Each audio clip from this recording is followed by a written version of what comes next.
irmãos, a paz do Senhor. Amém. Evangelho segundo escreveu São Mateus, capítulo 24, versículos de 1 a 8. E quando Jesus ia saindo do templo, aproximaram-se dele os seus discípulos para lhe mostrarem a estrutura do templo. Jesus, porém, lhes disse: não vedes tudo isto? Em verdade vos digo que não ficará aqui pedra sobre pedra, que não seja derrubada. E estando assentado no monte das Oliveiras, chegaram-se a ele os seus discípulos em particular e disseram: dize-nos quando serão estas coisas e que sinal haverá da tua vinda e do fim do mundo? E Jesus respondendo disse-lhes: acautelai-vos que ninguém vos engane, porque muitos virão em meu nome dizendo: eu sou Cristo, e enganarão a muitos.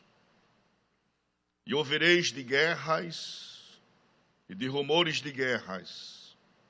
Olhai e não vos assusteis, porque é mister que isto tudo aconteça, mas ainda não é o fim.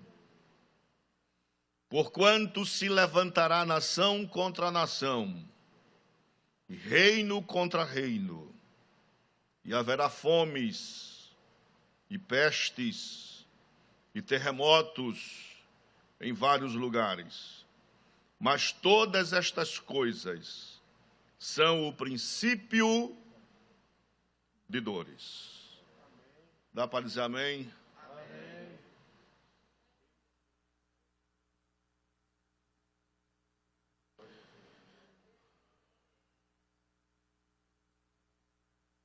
Meus amados, este sermão é o último sermão de Cristo antes de ser martirizado. Se os irmãos observam, nós vamos encontrar nos sinóticos de Marcos e de Lucas a mesma passagem, porém com a narrativa um pouco diferente naquilo que se narra. Os eventos são os mesmos, porém os detalhes são diferentes. Nós encontraremos em Marcos capítulo 13 e em Lucas capítulo 21. Hoje pela manhã, no culto matinal, das 5h30 às 6h30, eu convoco aqueles que podem participar, que não deixem de orarem ao Senhor. Nosso pastor, desde que esta pandemia começou, no ano passado, começou a realizar um culto matutino com pessoas que estão disponíveis para orarmos pelo Brasil, pelo mundo, por nossa igreja, a fim de que sempre alcancemos as misericórdias do Senhor. Eu sei que nem todos podem. Eu sempre digo que há aqueles que podem, mas não querem, e há aqueles que querem, mas não podem. Então, poder ou não é uma questão de disponibilidade. Talvez algumas pessoas achem muito cedo, 5h30 da manhã, acordar, cantar louvores ao Senhor e orar. Se você puder assim fazer, faça em nome de Jesus. Nosso pastor, todos os dias, tem expedido uma nota de estudo. Ele está colocando no livro de Atos dos Apóstolos, um livro que ele está também meditando aqui nas terças-feiras, falando sobre o Espírito Santo e trazendo-nos uma palavra de conforto, de exaltação, uma palavra em que nós possamos continuar crendo naquilo que Deus tem falado aos nossos corações. Os irmãos sabem que Israel, como nação de Deus, faz parte de uma sistemática escatológica. Israel, na verdade, é o relógio do arrebatamento do Senhor. O que acontece com Israel será um reflexo para o mundo. Jesus, dentro do seu círculo de discípulos, havia, entre outras coisas, falando sobre as últimas coisas, os acontecimentos. E havia uma interpretação distorcida daqueles que o seguiam. O povo de Israel vivia sob a égide do Império Romano, devia-lhe impostos, devia-lhe satisfação em muitas coisas, e era a vontade, o sonho de todo judeu viver liberto do Império Romano. Os irmãos sabem que desde Malaquias, quando encerra o cânon do Novo Testamento, nas nossas Bíblias, havia uma regência do Império Persa. Do Império Persa passa para o Império Babilônico e vem o período dos Macabeus, depois o Império Romano em 60 a.C. E o povo de Israel, os romanos, eles nunca interferiram diretamente na religião do povo. Eles dominavam outras áreas, mas na área religiosa, eles deixavam eles livres para procederem conforme a sua crença. Jesus ensinou várias coisas, preparou os seus 12 apóstolos, fez o seu círculo de discípulos. Nem todos aqueles que seguiam a Cristo eram interessados em servi-lo realmente, mas havia pessoas que estavam juntas de Cristo para verem e esperarem milagres pela comida, por tudo. Mas poucos eram aqueles que eram fiéis em seguir a Cristo. E Jesus prepara este colegiado e adverte sobre as coisas, ensina o que era necessário ao reino de Deus, fala do reino, da manifestação do reino plausível aqui neste mundo, das características de um verdadeiro cristão, de um seguidor de Cristo. Enfim, tudo quanto era necessário que Cristo falasse, preparou estes homens para que, quando ele partisse, eles pudessem fazer com que o evangelho se propagasse. E Mateus, no capítulo 24, vai falar do último sermão de Cristo. E hoje pela manhã, depois do culto matutino, meditando nesta palavra, e a grande preocupação do mundo em que nós vivemos hoje, há uma certa expectativa. Nós estamos com muitas mensagens na internet de previsões da última hora. Alguns falam que sim, outros falam que não. Enfim, o povo anda um pouco que meio confuso a todas essas coisas. O povo, além de estar confuso, está temeroso, o povo está ansioso. O povo, na verdade, muitas vezes perde o estímulo de ir e vir. E vez ou outra nós recebemos ligações de pessoas que estão realmente em polvorosa, estão aflitas pelas coisas que estão para acontecer. Nós estivemos na segunda-feira passada no funeral do irmão Djalma e na quinta-feira eu tive que ir para outro funeral de um irmão querido de uma das igrejas que eu dirigi. E eu disse às pessoas que nós não podemos nos acostumar com isso, com a morte. A morte é real, mas nós estamos vivenciando uma coisa louca, que não é normal. Você está sempre indo a funerais. E a gente percebe no semblante das pessoas que existe um pânico, uma dúvida, existe um certo receio com as coisas que acontecem. E muitas pessoas ficam com a fé abalada e perguntam-se: o controle absoluto de Deus aonde está? A Bíblia afirma categoricamente que Deus está assentado no seu alto e sublime trono, contemplando todas as coisas. O templo para Israel, irmãos, era motivo de honra, de alegria, de exaltação. A história do templo de Jerusalém é um pouco dramática. Davi, ele pensou, arquitetou em fazer o grande templo do Senhor, aonde as pessoas pudessem vir adorar a Deus, oferecer seus sacrifícios, cantarem os seus salmos, se alegrarem com o Senhor de toda a terra. Israel é um povo teocrático, as leis de Israel é leis divinas. O Senhor de Israel é o El Shaddai, o Todo-Poderoso, o Senhor Criador dos céus e da terra. Este Deus tem princípios, tem leis, para que o povo se reja na sua presença. Então Davi, ele, na sua formosura, na sua pompa, no seu reinado, ele intenta fazer o grande templo do Senhor. Ele projeta, ele arquiteta, ele tem planos para fazer isto. Mas Davi foi um homem sanguinário, derramou muito sangue.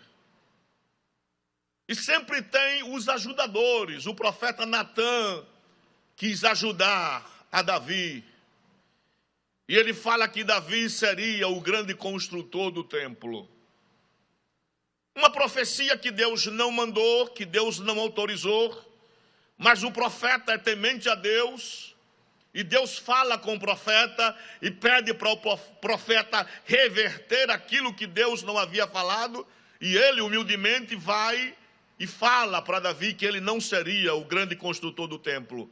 Mas havia uma promessa de Deus para a geração davídica, que o seu filho, aquele que saísse das suas entranhas, ia construir o templo.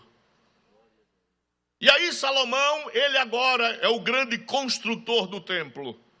Salomão, tudo aquilo que Davi separou para fazer o templo, o ouro, a prata, o cobre, o linho, o carmesim, ele começa a fazer a construção desse templo.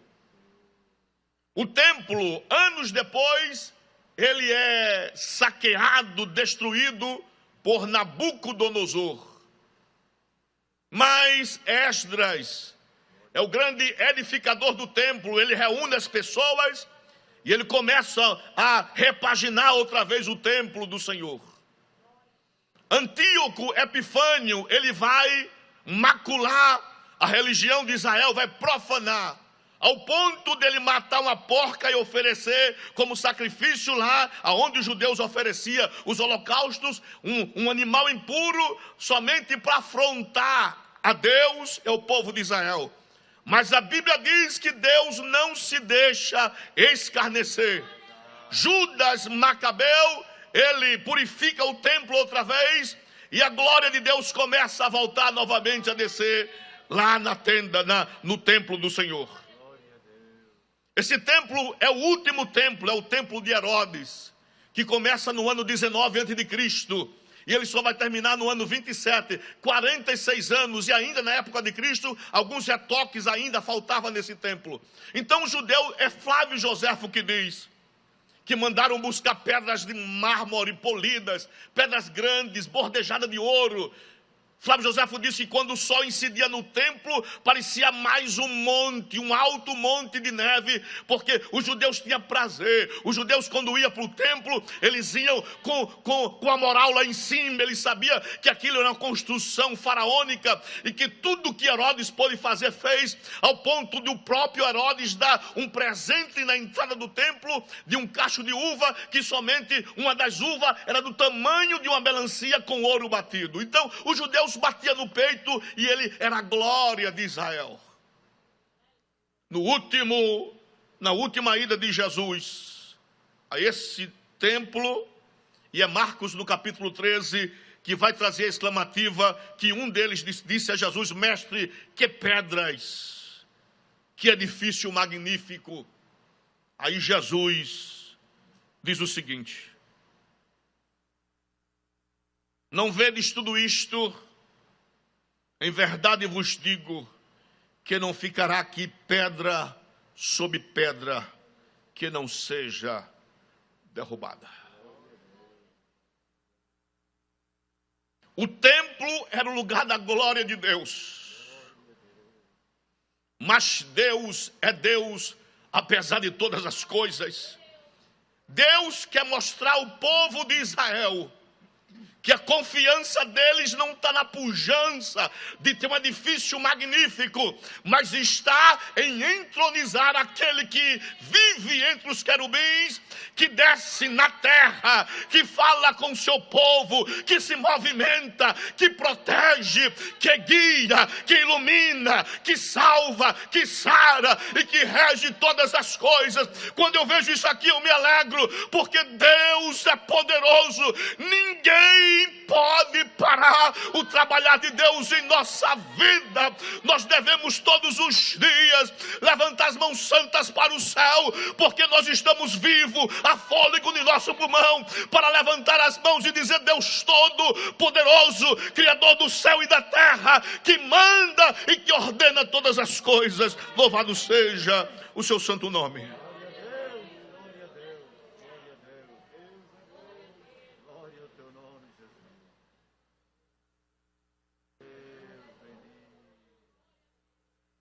Marcos nomeia alguns nomes daqueles que estão com Jesus. Marcos diz que estava junto Pedro, André, Tiago e João. Eles saem de Jerusalém, atravessam os portões, passam pelo vale de Cedron e vão para o Monte das Oliveiras. E do Monte das Oliveiras, eles estão contemplando o magnífico edifício do templo. Eles estão assentados. Os discípulos chegaram em particular para ele e interrogam-o: dize-nos quando serão estas coisas, e que sinal haverá da tua vinda e do fim do mundo? Nunca se circulou como nesses dias a questão do fim de todas as coisas. A gente se encontra, os irmãos perguntam: o que é que o senhor acha? Acha que agora, ou vai demorar muito, vai ser depois, ou vai ser depois? Acha que essa pandemia é a última praga? É o desfecho da história? Acha que nós vamos sair dessa ou não vamos sair dessa? Irmãos, o Senhor está acima de todas as coisas. Ele é Senhor desta igreja. Ele é o nosso Deus Todo-Poderoso. Ele é aquele que nos garante a vitória no seu nome. Ele é aquele que tira o medo do nosso coração, a angústia. É Ele que tira o pavor da peste perniciosa, da assolação que está ao meio-dia. Jesus escuta-os e disse-lhes: acautelai-vos, que ninguém vos engane. Aleluia. Eu falei aqui na semana passada que quando os espias entram em Canaã, eles estão com medo dos amorreus, que eram altos como cedros e fortes como carvalho. Eles estão com medo dos filhos de Anak. Eles visualizam os altos muros. Eles estão com medo. Eles se julgam e diz que são pequeninos demais para combater contra aquele povo. Mas a Bíblia diz, no capítulo 14 de Números, que Deus se enfada com aquela geração, porque destronizaram a Deus, colocaram o problema acima de Deus, colocaram a dificuldade acima de Deus. O povo chorou muitíssimo, os 10 líderes fizeram o povo chorarem. Mas ainda eu louvo a Deus que existem os Calebes desta última hora, que confia no Todo-Poderoso, naquele que é exaltado, naquele que fala, a terra se treme, os montes se abalam na sua frente. Segundo Abacuque, vai a peste, os raios cortam a abóbora celeste e ele estabelece o mundo, porque ele é Deus. Levanta tuas mãos, o nosso Deus é poderoso e fiel.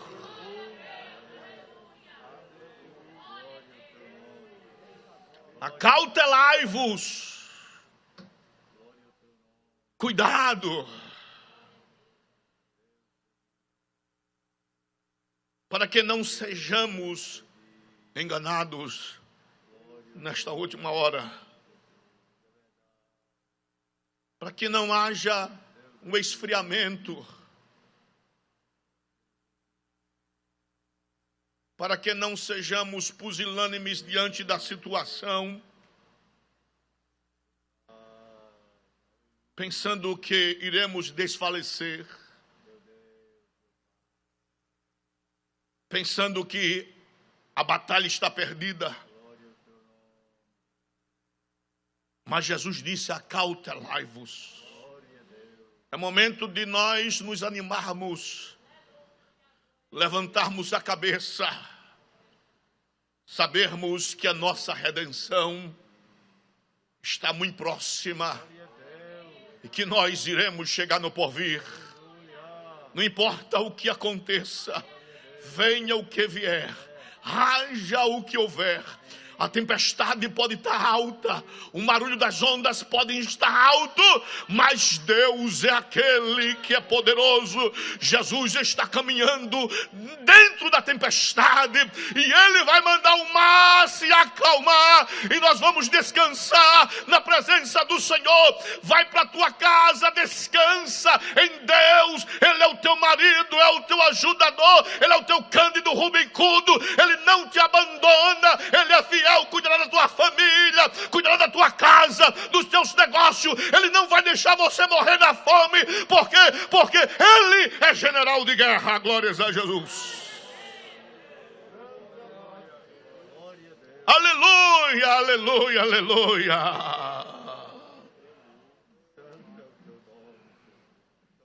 Calma, prudência.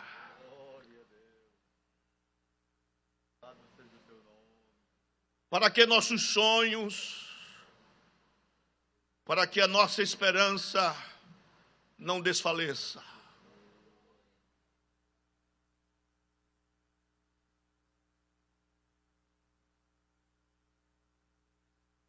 Aí Jesus agora vai apresentar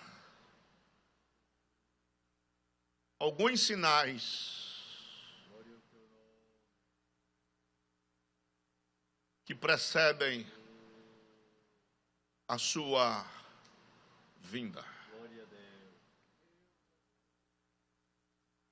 Jesus já havia falado no capítulo 23, que Lucas narra no capítulo 19. Jesus, quando faz o seu percurso pela Pérea, ele passa por Jericó e entra em Jerusalém, sobe o monte, olha para toda a cidade. E Lucas usa uma expressão no grego que Jesus chora ao ver a cidade. E a palavra que Lucas usa é chorar copiosamente. É sussurrar. É derramar grandes lágrimas. E olhar para um povo que tem promessa. Um povo que viu sinais. Um povo que era prisioneiro e Deus trouxe ele até aquele lugar. Um povo que viu sua glória, mas que desfaneceu na fé, que ficou frio, que não acreditava mais no Messias, que não acreditava mais na palavra. Jesus começou a chorar porque o culto era somente mecânico. Jesus chora porque este povo, é um sacerdócio eleito, é um povo adquirido. Jesus, quando olha para a sua igreja, é um povo vitorioso, é um povo que não perde batalha, é um povo que vê a glória de Deus, e Deus vai continuar mostrando a sua glória.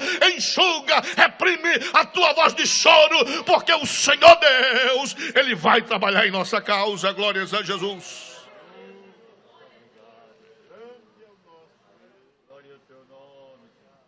Ele chora e diz: Jerusalém, Jerusalém, que mata os profetas e aqueles que são enviados a ti. Ah, se vocês soubessem o tempo da vossa visitação. Jesus está dizendo: vocês estão desprezando as oportunidades. Vocês estão desprezando os méritos. Vocês estão desprezando a glória. Eu falei na semana passada que os 10 espias, fora Josué e Caleb, infamaram a terra. Quando eu coloco o problema acima de Deus, eu estou infamando Deus, irmãos. Eu duvido de que Deus possa fazer isto, apesar disto. Mas eu preciso acreditar que o que Deus vem falando através dos anos é a pura verdade. Vai se concretizar antes que a trombeta do Senhor toque. Se Deus falou, está falado. Se Ele bradou, está bradado. Ele é Deus, Ele é poderoso, e eu preciso descansar em Deus. Glória a Deus. Glória a Deus. Aleluia. Não somente o templo vai ser destruído, mas o povo vai ser disperso. Mas não vai ser abandonado, não. Aí Jesus começa a sinalizar, a mostrar, a revelar sinais que mostram, que atestam que o fim está muito próximo. Jesus diz: porque muitos virão em meu nome e vão dizer: eu sou o Cristo, e vai enganar o quê? A muitos. A falsa religião, a falsa doutrina, a falsa revelação, os falsos sinais. O mundo, dentro do cenário religioso, quase que não se entende. Porque uns projetam uma coisa, outros projetam outra coisa. E o povo vai ir norte, sul, leste e oeste, para onde vou.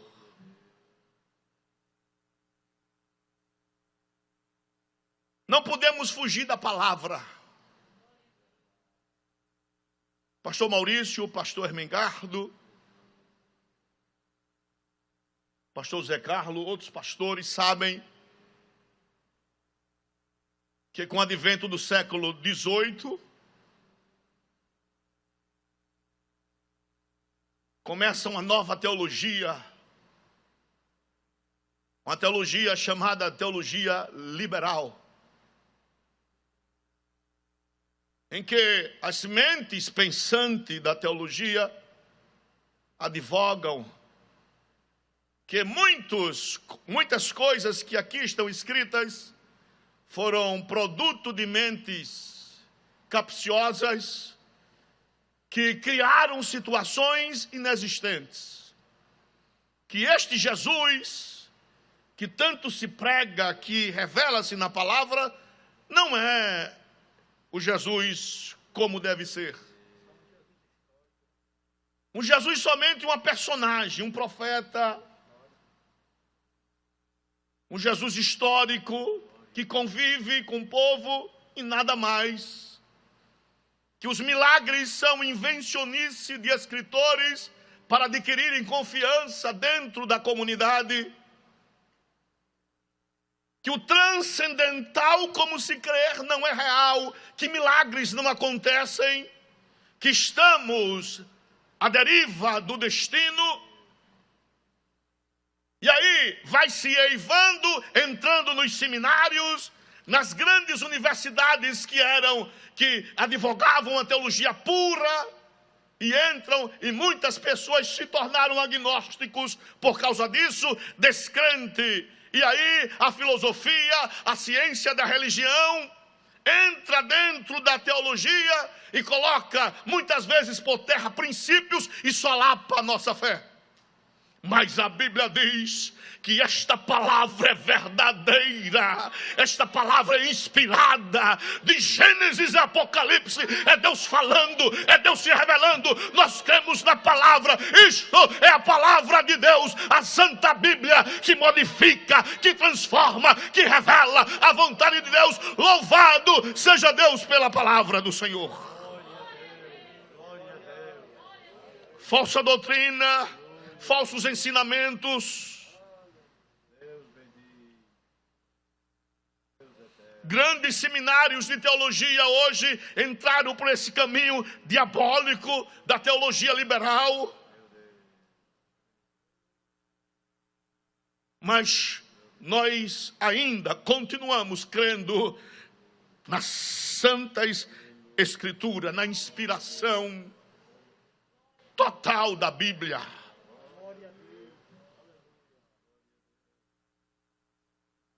Sinais. A Bíblia não é amuleto. A Bíblia é o descortinar da vontade de Deus para nossas vidas. Quando eu leio a Bíblia, Deus falando comigo. Quando eu leio a Bíblia, o Espírito Santo me iluminando. Quando eu leio a Bíblia, eu começo a conhecer as verdades de Deus. Quando eu leio a Bíblia, eu começo a entender os princípios de Deus. Quando eu leio a Bíblia, eu entendo a doutrina de Deus. Quando eu leio a Bíblia, eu entendo que Deus quer o melhor para nossas vidas.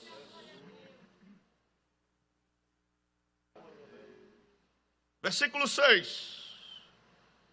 E ouvireis de guerra e de rumores de guerras.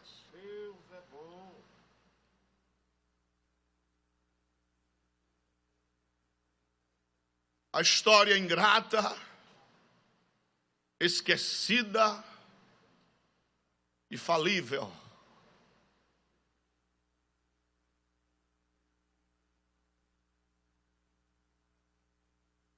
Desde a fundação do mundo,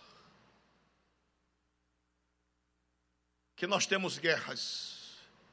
Guerras pequenas e guerras em grandes proporções. A primeira guerra foi uma guerra familiar. Um irmão tira a vida de outro irmão. Uma catástrofe. Depois de um culto, um crime. Por incrível que pareça. Porque Caim se sente ofendido, desprezado, porque ele deu daquilo que tinha. Abel deu o melhor que tinha. Ele deu do animal mais gordo, do animal nédio, do animal cevado. Ele dá, não mecanicamente, ele dá em gratidão a Deus. O outro faz por formalidade. E as guerras continuam. Capítulo 6 de Gênesis, a depravação do gênero humano. O homem se apressa em derramar sangue. Tudo que ele projeta é para afrontar a glória de Deus. E as guerras vêm, as guerras acontecem. 1914, Primeira Grande Guerra Mundial. E a história registra 30 milhões de pessoas que perderam as suas vidas. 20 anos depois, Segunda Grande Guerra Mundial. Aí o número dobra, 60 milhões de pessoas. Guerras.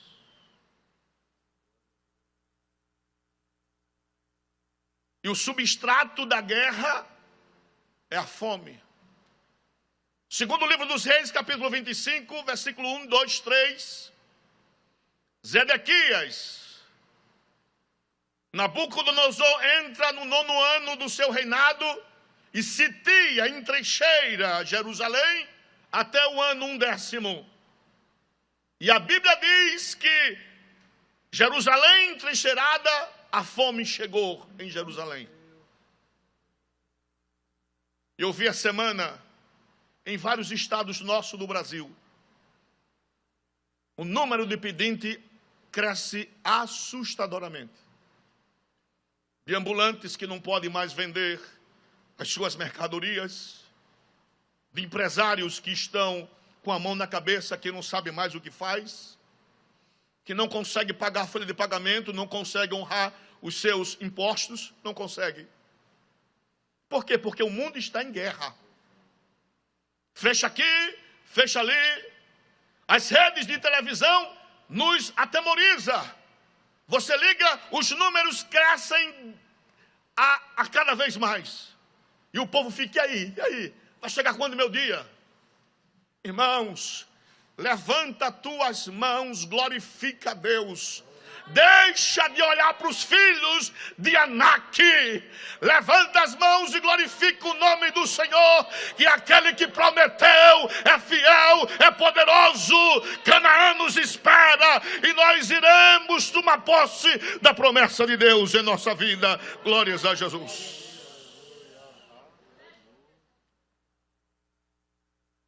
Guerras e rumores de guerras. Jesus disse: olhai, vede, contemplai,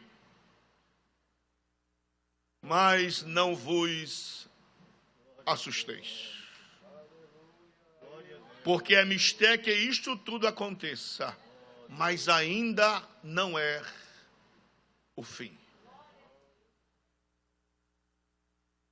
Como é, pastor Maurício, que eu ouvindo guerras, ouvindo os rumores, e eu não entro em pânico? Sim, você não entra em pânico porque o seu Deus é chamado Jeová Sabaó, o Senhor Deus dos exércitos. Ele é maior do que todo império. Ele é maior do que todo sistema, do que toda ideologia. Ele é maior do que todo projeto. Ele é maior do que toda reunião secreta. Ele é maior do que todas as coisas. Ele é Jeová Sabaó. É Ele que manda. Ele só não manda aqui, mas manda em cima. Ele diz: as estrelas venham, as estrelas vêm. Ele manda o sol parar, o sol para. Porque Ele é Deus. Ele está acima de qualquer lei física. Ele é Deus em nossa vida. Glórias a Jesus. Não vos assusteis.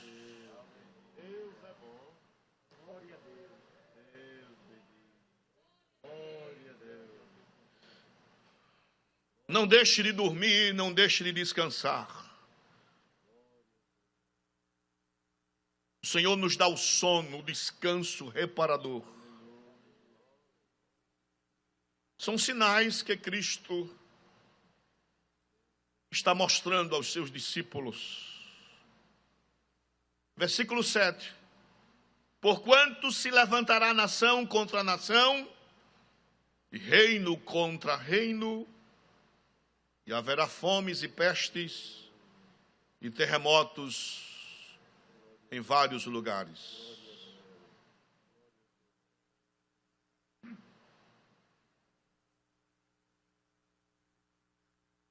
A incidência de terremoto aumenta cada vez mais. Jesus disse: calma, isso não é o fim ainda, não é o fim ainda. Aí no versículo 8, Jesus disse: mas todas estas coisas são o princípio de quê? Das dores.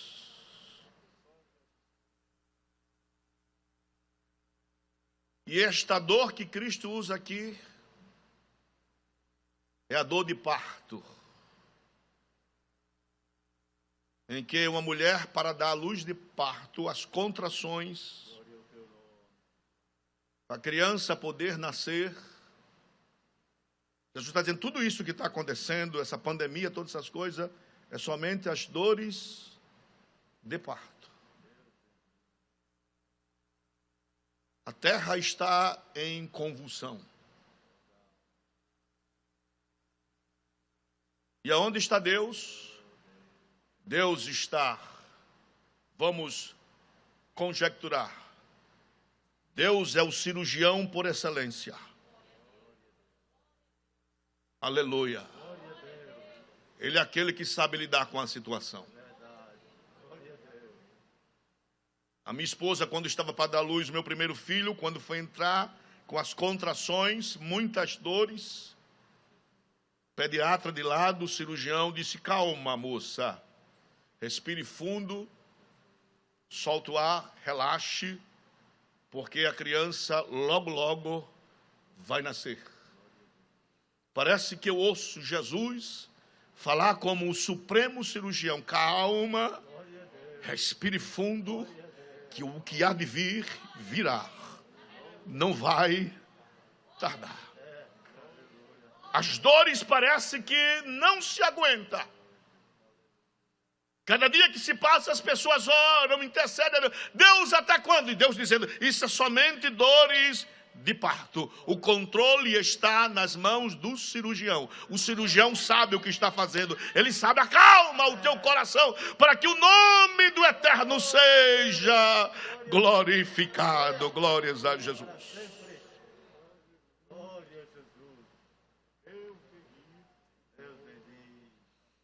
Contrações,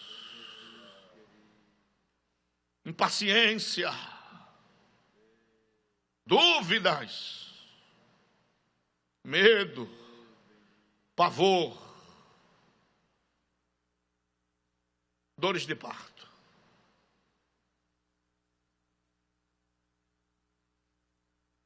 Glória a Jesus. Jesus faz essa profecia. Jesus é condenado, morre, sepultado ao terceiro dia, ele ressuscita. Depois de 40 dias, ele é assunto ao céu. Talvez algumas pessoas esqueceram-se da profecia. Mas o que Deus fala, se cumpre. Ano de 64, a grande perseguição de Nero contra a igreja dispersa. No governo de Cláudio, o imperador Cláudio, de 41 a 54, 4 períodos de fome. Jesus dizendo, os sinais estão aí, os sinais, os sinais, os sinais. 66, um tumulto na sinagoga de Cesareia Marítima. Jesus dizendo, estou aí, é os sinais. 70, o grande cerco de Jerusalém pelo general Tito. Ele cerca Jerusalém. E Jesus já havia advertido, quando isto acontecer, quem estiver no monte não desça, ai das grávidas. Mas Jesus sempre tem um escape para o seu povo. Ele cerca Jerusalém, e o relato dos historiadores é que a fome foi tão grande, que os homens pegaram as sandálias, as tiras, cozinharam para comer, porque a comida acabou. Beberam os seus próprios mijos, a sua urina. Crianças eram mortas, as mães viam as crianças morrerem. Joséfo disse que foi tantos judeus crucificados que acabou madeira para crucificar tanta gente. Mas eu lendo, o escritor Abeban, que é judeu, ele diz que neste cerco de Jerusalém, houve um momento que a guarda do lado leste romana, de repente, deu uma confusão, saíram e muitos judeus fugiram, porque o nosso Deus sempre tem um escape, pode fechar, pode trancafiar, pode fazer o que quiser, o decreto é de Deus, é Deus que dá o livramento, é Deus que dá a saída, e nesta noite, no nome de Jesus Cristo, Deus tem a saída para nossas vidas, glórias a Jesus. Glória a Deus das alturas. Aleluia. Glorifique o nome do Senhor para sempre, para sempre, para sempre.